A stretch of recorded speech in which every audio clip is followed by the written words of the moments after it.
Kailan dapat simulan pakainin ng grower feeds ang mga alagang baboy?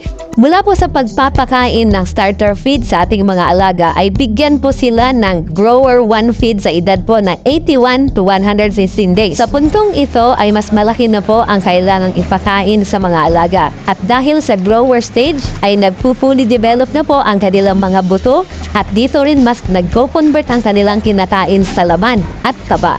Bigyan po ang ating mga alaga ng 1.5 hanggang 2.2 kilos ng feeds kada araw sa loob po ng 35 days. At upang masiguro na ang mapo-convert na kinakain ng ating mga alaga ay hindi puro taba, nararapat lang na totoong premium feeds ang ipakain sa kanila at dahil summer season na, siguraduhin may all-weather protection ito, mainit man o malamig ang panahon.